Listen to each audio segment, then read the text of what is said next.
In today's tutorial, I'm Mikey from the Crochet Crowd, and I'm going to show you how to work with the Estelle yarns, and this is called Twilight, and you can see this online for purchase possibly at marymaxim.com. We're just going to slide off the cover just like this, and you are going to see some magnificent yarn.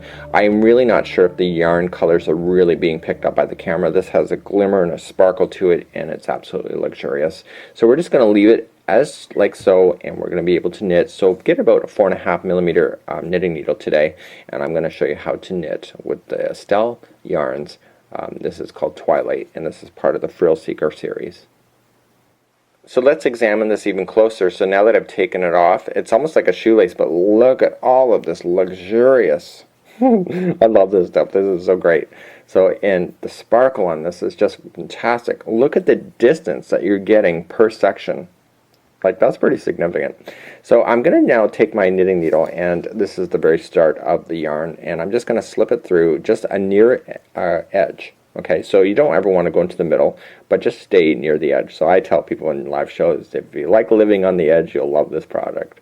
So now let's grab another part of the edge coming up, okay, about 2 inches away, and slip on. This is casting on. Okay, so staying near the edge again, and pulling it through. And I want about 6 stitches going across, just like that. And you will notice that I either went in this tutorial that you could go like this, or you could go it from the other side. It's up to you. You're the creator. You decide what's easiest for you. So now there should be 6. So 1, 2, 3, 4, 5, and 6.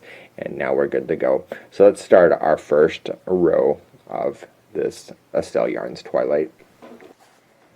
So to begin, all I'm going to just do is slip in my needle as if it was regular yarn into the loop that you've achieved through the first one. So, and all I'm going to just do is that I want to keep this and make sure it's safe flat. So this is the bottom edge here, so I want to make sure that stays out, and I always want to work with the one side. So basically the side that you started on when you first cast it on is always going to be attached to the knitting needles as you work. So we're just going to go about 2 inches away near the edge, okay, just like so, and pull down and knit. Okay, and next,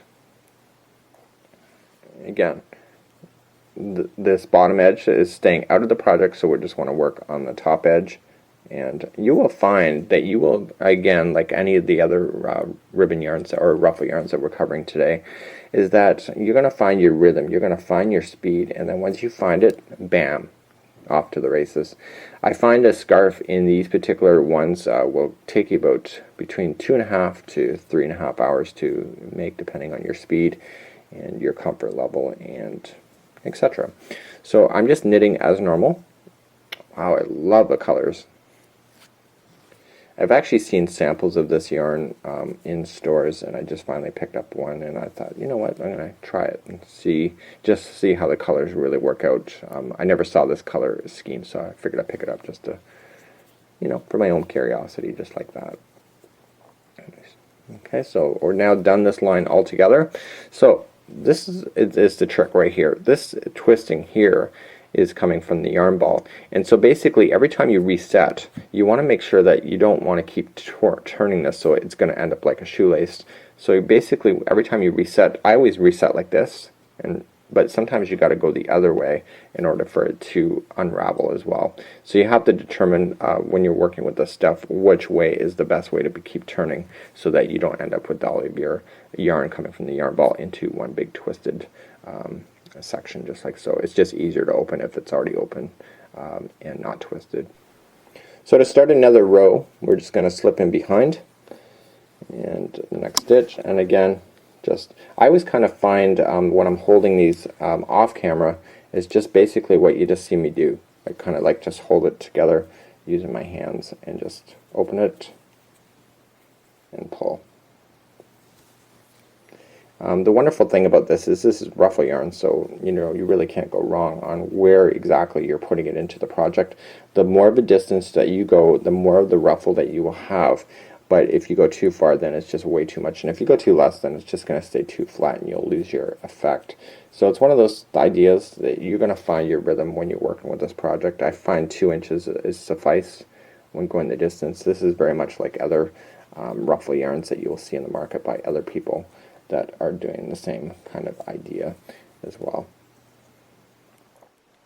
So let's now cast off and pretend we did this thing. One ball is one scarf. Again, no big deal, easy peasy. And we're just going to knit the first one as normal. Take it off. Next one.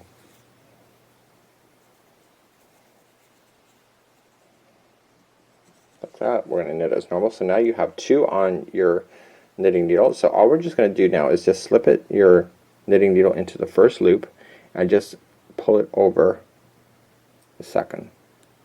Okay, come back to this side.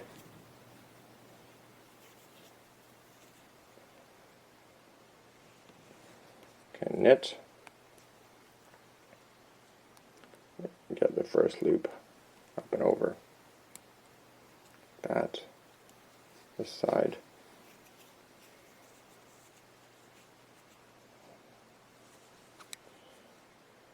That.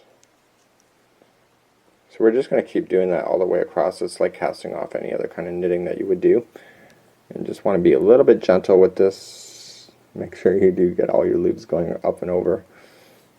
I find with this project, with this kind of yarn, so here's the downfall. I find with this kind of yarn, if you drop a stitch, good luck, honey.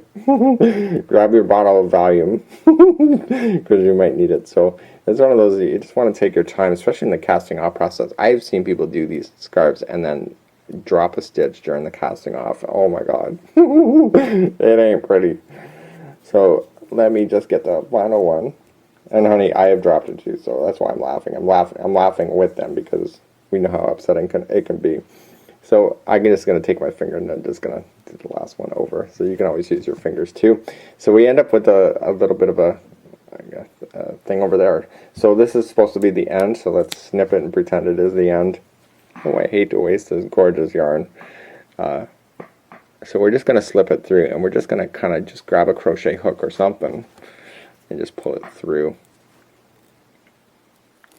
just like that and tie this into a knot just like that. Pull it. Okay, and if you want to do one more for extra security, it's up to you. I'd probably recommend it, but for